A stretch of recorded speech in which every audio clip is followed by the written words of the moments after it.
conectado al doctor Marcelo Arancibia, alguien que siempre nos atiende muy amablemente, de alguna forma es nuestro columnista político acá en Los Cronistas de la Mañana y de Yayo Alias también. Buen día, Marcelo. Daniel Núñez Vivares te saluda desde Los Cronistas de la Mañana, desde Yayo Alas, primero los sanjuaninos. ¿Cómo estás, Marcelo? Buenos días. Buen día, Daniel. Un placer estar con vos. Te agradecemos por tu tiempo, por tu atención, como siempre, sabiendo de que, bueno, esto es este invento nuevo del día no laborable.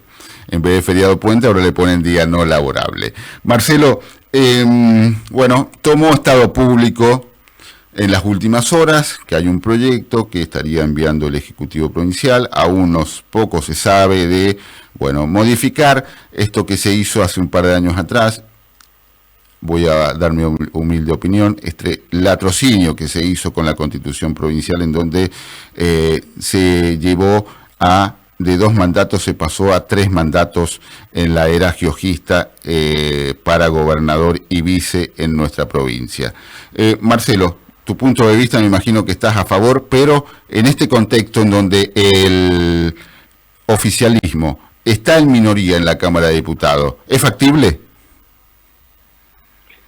Bueno, a ver, sí, si uno se guía por lo que ha ocurrido en estos últimos meses en la Cámara de Diputados de San Juan, donde, por ejemplo, el bloque unaquista presentó un proyecto a fines del año pasado proponiendo volver a la redacción de 1986, eliminando la enmienda que se hizo en el año 2011 durante el gobierno giojista. Sí.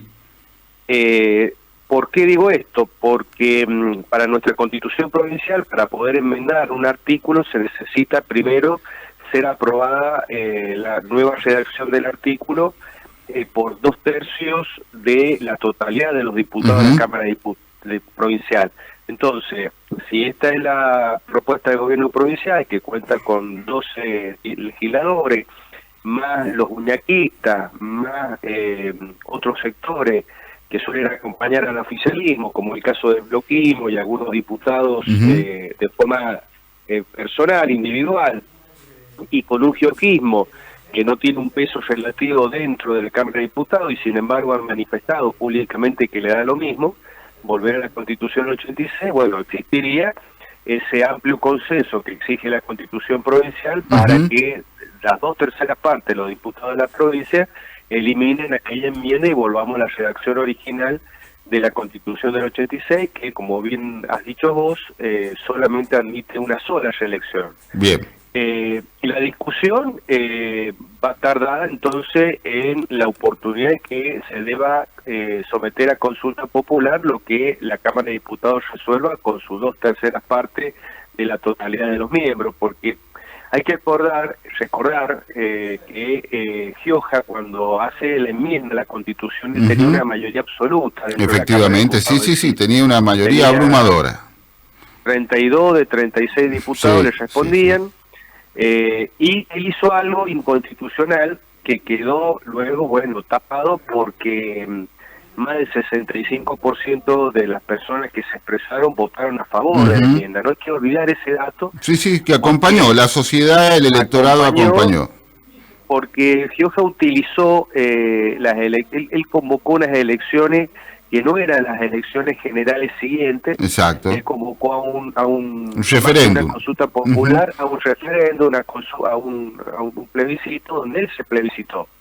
Entonces, bueno, en ese momento la sociedad sanjuanina tenía una muy buena imagen del gobierno de Gioja. Después podemos hablar por qué se tenía buena imagen, pero la tenía, y votó masivamente por una enmienda que al poco tiempo, a un poco más de 10 años, generó los problemas constitucionales, institucionales y políticos que vivimos durante el 2023, con un vicegobernador que el momento que se enmendó la Constitución, gobernador después, me refiero a Sergio Uñac, intentó utilizar y que fue, bueno, parado no por las instituciones sanjuaninas como el Tribunal Electoral o la Corte Suprema o la Corte de Justicia de San Juan, sino que fue parado en su pretensión de violar la interpretación de la Constitución por parte de la Corte Suprema de Justicia de la Nación.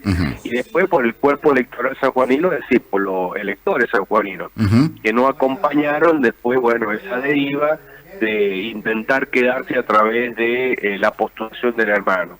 Entonces, hay que ser muy cuidadoso en eso, a los fines de no repetir la historia que termina generando un daño institucional y una crisis política en San Juan, que solamente pudo encauzar la Corte Suprema de Justicia de la Nación, ahora que se ha tomado la decisión política y que habría un consenso de volver a la redacción del 83, entonces del 86. Entonces la discusión pasa, bueno, ¿cuándo debe votarse esa enmienda que haga la legislatura sanjuanina? Claro. La Constitución habla de la próxima elección general. La pregunta es, ¿que convoca la nación o que convoca la provincia? Exactamente. Si tenemos una interpretación, digamos, en el sentido de que hay que separar las instituciones, bueno, podrá ser las elecciones generales de octubre. Bien. Pero ahí hay que adecuar la legislación electoral sanjuanina a la nacional, porque si no, no va a ser posible llevarla a cabo, porque son ya dos elecciones distintas que están sometidas a regímenes electorales distintos, incluso una logística y una metodología de votación que va a ser muy complicado hacerla a la par, porque, bueno, salvo que se adapte el Código Electoral sanjuanino y se adopte la boleta única papel. Claro. Marcelo, esto es si, en definitiva, empieza primero.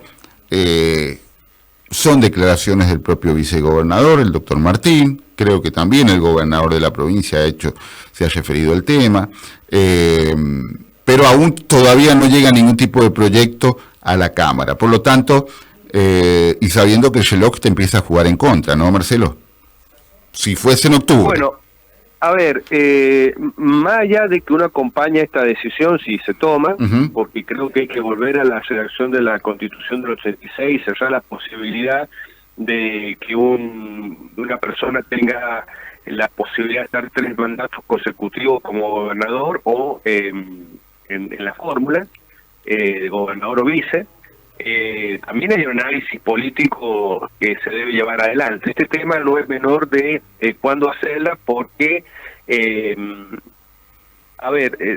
por ahí se puede entender que se procura hacerlas en octubre a los fines de provincializar la discusión electoral. Sí. El oportunismo político, como es el dicho. Bueno, puede haber ahí un oportunismo político, decir, bueno, como no puedo lograr un acuerdo electoral con la Libertad Avanza y con Parte y Lista, bueno, voy con mi propia lista y trato de provincializar las elecciones, haciendo que la sociedad debata fundamentalmente el tema de terminar con estas elecciones que había abierto la caja de Pandora José Luis Gioja, y evito la discusión nacional de los comicios de octubre.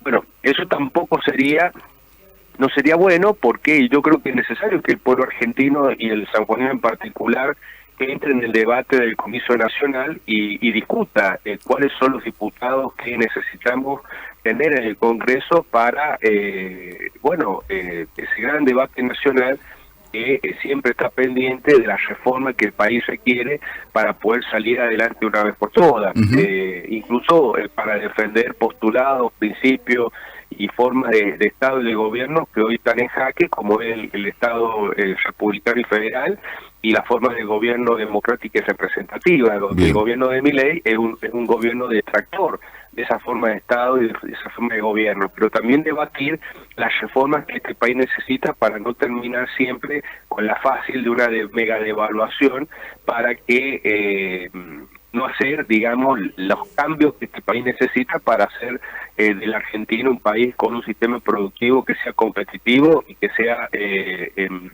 además productivo, y esa reforma se tiene que dar, que es la reforma previsional, la reforma tributaria, la reforma laboral, y la defensa, bueno, de un sistema republicano que, insisto, Milei lo pone en jaque todos los días y últimamente con mucho ímpetu en contra de la libertad de expresión y contra la prensa en particular. Entonces, me parece que traer a discusión algo que todos sabemos que tiene que ocurrir, que es volver a la redacción de la Constitución del 86, bueno, puede ser también una decisión motivada por cuestiones políticas a los fines de bueno, traer agua para su molino, lo cual es legítimo, pero o mejor dicho, lo cual es legal, pero tal vez pierde un poco de legitimidad.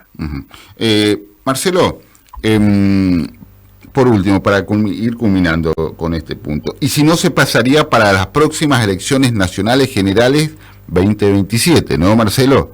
En donde ahí ya sería todo más ordenadito. Pasaría para la elección de gobernador y vice del 27. Exactamente, y un apartado, exactamente. Que puede o no coincidir con las elecciones nacionales, claro, porque el gobernador tiene la facultad de poner una fecha distinta a las elecciones de presidente y vicepresidente de la nación, más lo que en San Juan correspondería, que eran de diputados nacionales. Hay un debate que no es menor respecto a quién, a qué se refiere la Constitución cuando dice la próxima elección general. Elección general comprende a gobernador, vice, intendente, diputado. Por lo tanto, podemos interpretar de que el constituyente se refería a que la enmienda debe ser sometida cuando se vote a todo el plantel electoral de la provincia de San Juan. Y eso sería en el año 27. Exactamente. No en el 25. Marcelo, te llevo al plano nacional. Ya vos mismo metiste la puntita. En un brote más de nuestro presidente en un streaming, en un canal de streaming, con el señor Daniel Parisi, también conocido como el Gordo Dan. Bueno, ¿por qué no meter en cana o empezar a encanar periodistas por decreto, no, Marcelo? Bueno, sacando en contexto lo que sucedió en el año 1985 mientras gobernaba Raúl Alfonsín. Con Trícoli, efectivamente. Se declaró el estado de sitio. En esa época habían comenzado a darse una serie de atentados con bombas. Exactamente. Contra funcionarios políticos, no solamente oficialistas.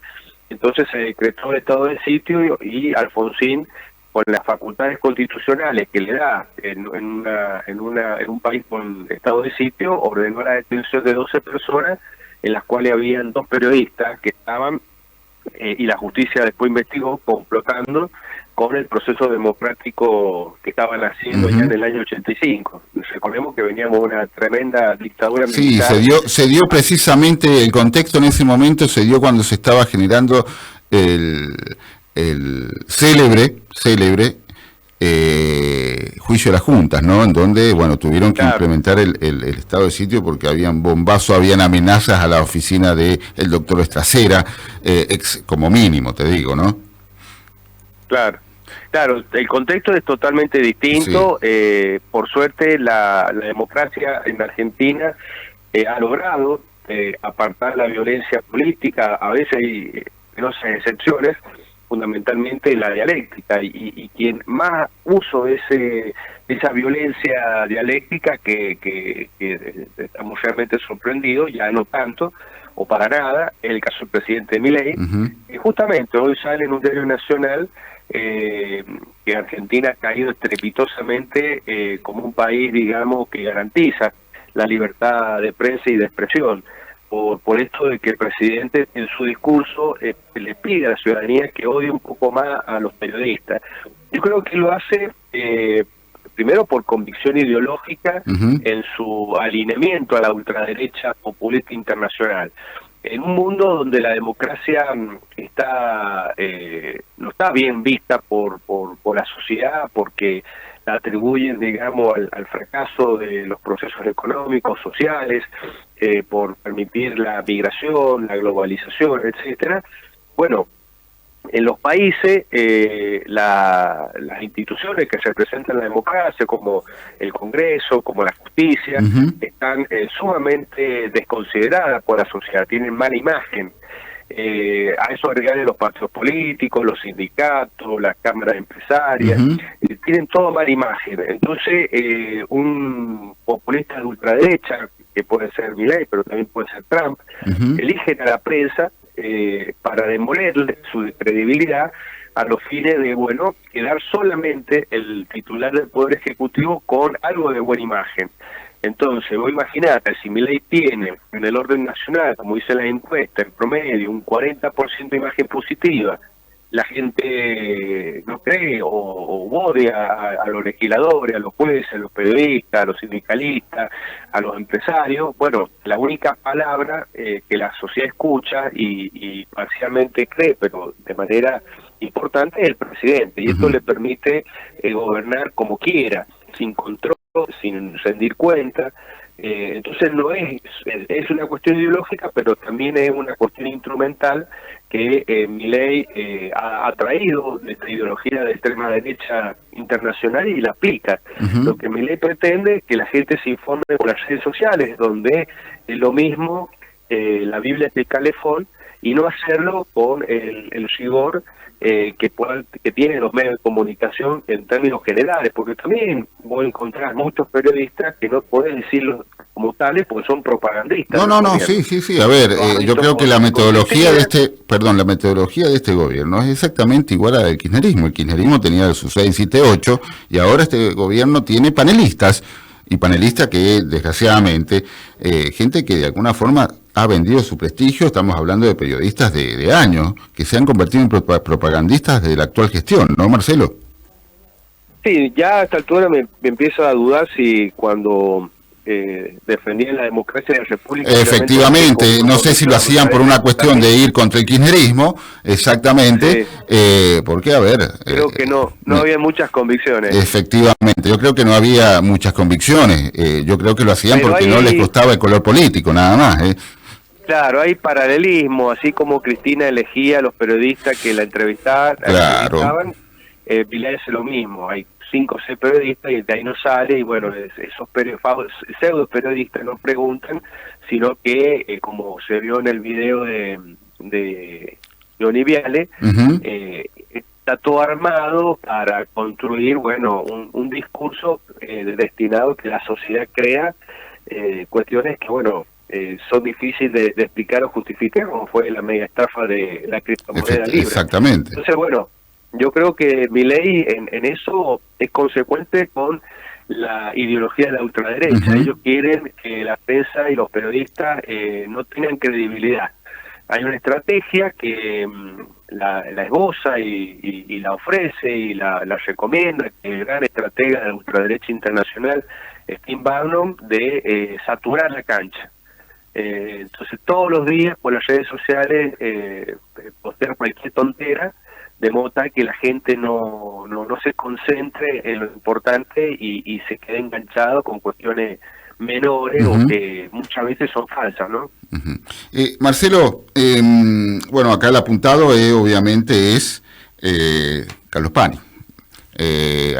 Carlos Pani creo que el periodista que por las encuestas tiene la mayor credibilidad de la audiencia. Exactamente, efectivamente, y más sabiendo que no está el gran Jorge Lanata, bueno, Carlos Pani se ha vuelto, después puede seguirle Hugo Alconadamón, muy atento a las investigaciones de Libra, ¿no? Alconadamón ha hecho investigaciones fue el hombre que descubrió Otesur, los sauces Otesur, ¿no, Marcelo? Son los apuntados por este gobierno. Muy parecido, como manifestas vos, a lo que sucede en Estados Unidos con Trump y el New York Times, donde, bueno, de alguna forma ahora el hombre de la Casa Blanca va contra toda una institución en lo que hace la información, ¿no? Marcelo. Bueno, Trump no solamente apunta contra los medios que él considera que son sus enemigos, solo por publicar noticias, información y opinión, sino que él ha logrado grupos económicos amigos, en el caso de Bezos, exactamente, se queden con Amazon, exactamente, con el Washington Post. Exactamente. Entonces, la familia Brady vendió. Que no es algo nuevo, los quienes lo hacían en Santa Cruz cuando gobernaban aquella provincia, y bueno, ese método se ha exportado y se aplica en toda esta democracia donde, bueno, la libertad de prensa no caiga. De hecho, en ese informe de Periodismo Sin Fronteras, Estados Unidos es uno de los países donde cada vez está más relegado como garante de la libertad de expresión. Te llevo al plano político nacional, Marcelo, siguiendo en el ámbito, pero esta vez vamos al ámbito electoral. Este año hay elecciones, cada vez nos acercamos más a octubre. El GEN, Marcelo, ¿va a ir solo? ¿Con quién va a formar alianza de algún tipo de alternativa? ¿Con qué sectores? Mira, nosotros tenemos una postura en este sentido muy clara de no estar en ningún espacio kirchnerista ni ningún espacio mileísta. Bien. Es necesario que en Argentina y en San Juan, a nivel nacional, la oposición esté en manos de gente que realmente crea en la democracia republicana, con un sistema económico serio, razonable, y que permita que la gente crezca, se desarrolle y en términos sociales, combatiendo no solamente la pobreza, sino también la desigualdad. El día que en Argentina se pueda llegar a superar con este gobierno, con otro, el tema de la inflación.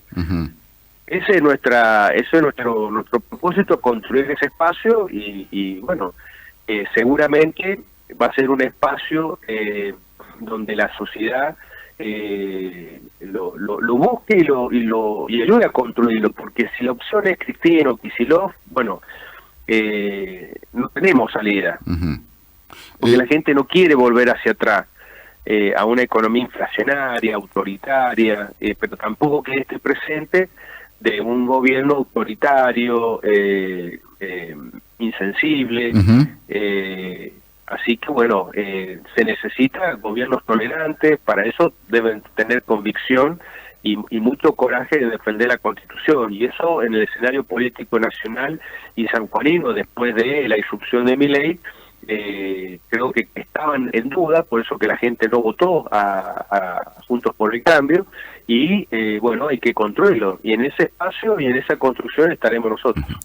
Marcelo, y en esta es decir, en esta alternativa, que un espacio en donde haya libertad, pero también haya cuestiones, conceptos económicos bien concretos, bien sólidos, ¿dónde lo ves al PRO? Porque aparentemente el partido de Mauricio Macri está cada vez más lejos del gobierno nacional, Marcelo. Bueno, el PRO se juega su existencia en estas elecciones del 18 de mayo en la ciudad de Buenos Aires. Si es derrotado en su principal bastión, lo más probable es que haya una estampida de fuga hacia la libertad avanza o a otras opciones políticas que no están de acuerdo con este autoritarismo de Milei. Me parece que el problema que tiene el PRO es esa media tinta, ¿no? De decir, acompaño en la medida que me dé una parte de la lista de candidatos. Y eso me parece un mal mensaje hacia la sociedad, porque si hay algo que Milei ha traído a la política argentina es nuevamente el debate y la discusión ideológica. Cuando hablamos de este ataque a la prensa de ultraderecha, bueno, es que ideológicamente la ultraderecha como la ultraizquierda populista no cree en la democracia de la República. Entonces, más que nunca, tiene que salir, y acá vuelvo otra vez sobre la pregunta anterior, un espacio político, una fuerza política que defienda con vehemencia esos valores, esos principios de la democracia republicana, del Estado de Derecho. Y el tema de Macri es ese, que si le va bien en la ciudad de Buenos Aires, bueno, se va a sentar con mayor fuerza para discutir la lista en la provincia de Buenos Aires. Entonces ahí queda todo relativizado este cuestionamiento a lo institucional que Macri le hace a Milei. Y después Milei te demuestra que tiene una concepción hegemónica donde no puede convivir ni coexistir con nadie. es todo nada. Entonces el mileísmo lo que pretende es terminar con el PRO y quedarse con todo lo que sea derecha, ultraderecha en el país, sin acordar, sin compartir, sin convivir con nadie que le haga sombra. Y eso es un proyecto político personal, autoritario, hegemónico, y todos esos proyectos terminan llevándose puesto la situación económica. Uh-huh. Entonces, esta es la cuestión, y esa pregunta también hay que hacerla en San Juan. ¿Qué es lo que va a hacer Producción y Trabajo? Uh-huh. Uh-huh. ¿Va a buscar una alianza con los libertarios?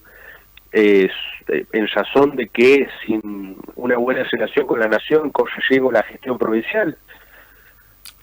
A ver, hagamos un paralelismo, porque evidentemente el gobernador de Santa Fe, Maximiliano Puyaro, ha sido muy hábil en poder contener e incluso ampliar lo que antes era Juntos por el Cambio, porque hay sectores del justicialismo que lo ha acompañado en estas últimas elecciones. Está bien, son constituyentes, pero son elecciones al fin. El socialismo está dentro de esta alianza. ¿Es tan difícil a nivel, de alguna forma, nacional volver a reconstituir lo que fue Juntos por el Cambio? El PRO es, recordemos que Puyaro es radical, ¿no, Marcelo? Sí, es radical. El PRO ha acompañado y lo sostiene a capa y espada el gobernador de Santa Fe. Yo creo que por lo menos ha tenido la voluntad y le ha salido bien el juego, ¿no, Marcelo? Bueno, a ver, Puyaro ha sostenido el espacio político que lo catapultó efectivamente a la gobernación. Uh-huh. Dándole participación a esos partidos políticos aliados, o sea, el socialismo, el PRO, el mismo GEN, tienen una participación dentro del gobierno de Puyaro. Efectivamente. En la provincia de San Juan, el gobernador decidió cerrar su gobierno en dos círculos. El más amplio, que cambia San Juan, uh-huh, donde él está con su socio histórico, el PRO, Actuar, Dignidad Ciudadana, uh-huh, el radicalismo, y es un círculo más chico, que es Producción y Trabajo. La parte uh-huh, de que es Producción y Trabajo, que es el corazón del gobierno, uh-huh, donde casi todos los ministros responden a esa fuerza política. En un contexto nacional donde Juntos por el Cambio ya no existe, bueno, yo supongo que cada provincia va a tomar digamos, las provincias que ganaron de la mano Juntos uh-huh por el Cambio, tomará una decisión de provincializar las elecciones si no llega a un acuerdo con La Libertad Avanza. Por eso es llamativo esta posible convocatoria a una consulta popular para dejar sin efecto la enmienda de Gioja, o como ha pasado en Chaco, claro, con un gobierno radical. Yo creo que Alem, Irigoyen y Alfonsín, Iria deben estar donde estén, no pudiendo concebir eso, pero ahí el radicalismo de Chaco ha logrado un acuerdo electoral con La Libertad Avanza, que van juntos para estas elecciones de medio término que hay en Chaco para el 11 de mayo. Uh-huh. Y probablemente se repita en las elecciones generales. Tal vez esto pueda pasar también en Mendoza, con un gobernador como Cornejo, que es sumamente pragmático, entre comillas, y termine, bueno, haciendo un acuerdo electoral con La Libertad Avanza en la vecina provincia de Mendoza. Se verá, provincia por provincia, qué actitud toman esos espacios políticos y los gobernadores, que le van a dar una impronta no solamente a sus gobiernos, sino también a sus listas electorales. Bien. La última, Marcelo, para no restarte más tiempo. Volvemos al plano, internacional. El avance de la extrema derecha, la muerte del Papa Francisco, un poquito del Vaticano, un poquito desde Roma. Yo creo que al margen de quién sea el nuevo, obviamente, la figura del nuevo Santo Padre, el nuevo Sumo Pontífice, va a hablar de, bueno, si la Iglesia Católica sigue con esta apertura irrestricta, porque aparentemente el Papa Francisco llevó una apertura muy grande dentro de la Iglesia Católica, en contra del clero más ortodoxo, el clero romano, ¿no, Marcelo? O si la Iglesia Católica vuelve para atrás en un retroceso de 50 a 60 años atrás, ¿no, Marcelo? Sí, eso es lo que uno puede avisorar en lo que va a ser este cónclave. Estamos todos expectantes qué Papa es ungido y ver si mantiene la línea de Francisco o hay un retroceso y la Iglesia nuevamente, digamos, vuelve a posiciones tradicionalistas, conservadoras, que la alejen de su comunidad. Y también, bueno, creo que será un mensaje en un contexto político donde la Iglesia, si bien debe cuidar su rebaño, también tiene una incidencia en lo político. Así que, bueno, veremos quién gana esa pulsada dentro del cónclave, si se mantiene la línea de Bergoglio o si hay un retroceso. Yo creo que la ultraderecha internacional estaría muy contenta efectivamente que haya un retroceso. Efectivamente. No se sentían cómodos con Francisco en el Vaticano, ¿no, Marcelo? Y no, cuando un dirigente político lo iba a visitar y te sugería la lectura de algunos libros que ponían el acento en lo parecido que se está tornando el mundo al que se vivió previo a la llegada de Hitler al poder, y sí, hay un mensaje claro de que el avance de la xenofobia, el odio a los inmigrantes, el odio a la prensa, el desprecio a la democracia, la admiración a los autoritarios, y sí, la ultraderecha como la ultraizquierda populista, que no quieren para nada la democracia ni la república, sería un logro importante para ellos. Esperemos que no se dé. En donde no se dio fue en Canadá, Marcelo, todo lo contrario, ¿no? Se blindó en pos de defender Canadá y en pos del liberalismo real, ¿no? Bueno, Trump logró revertir un resultado electoral que estaba casi cantado, que era la derrota del oficialismo del Partido Liberal en manos del Partido Conservador, que es el que se refleja en el Partido Republicano Norteamericano. Y el ataque de Trump hacia Canadá, queriéndolo anexionar como el estado número 51, el acusarlo de permitir el tráfico de droga y de personas, bueno, los canadienses son un país democrático y republicano y claramente han decidido mantener esos valores, esos principios, a pesar de las patoteadas de su vecino, el presidente norteamericano Donald Trump. Marcelo, te agradecemos por tu tiempo, por tu atención, por habernos atendido en este día feriado, en este día viernes no laborable. Obviamente te vamos a estar consultando cuando la información política así lo requiera. Que tengas buen día, Marcelo, y un feliz fin de semana. Muchísimas gracias. Igualmente para vos y toda la audiencia. Muchísimas gracias. Fue el doctor Marcelo Arancibia charlando con los cronistas de la mañana.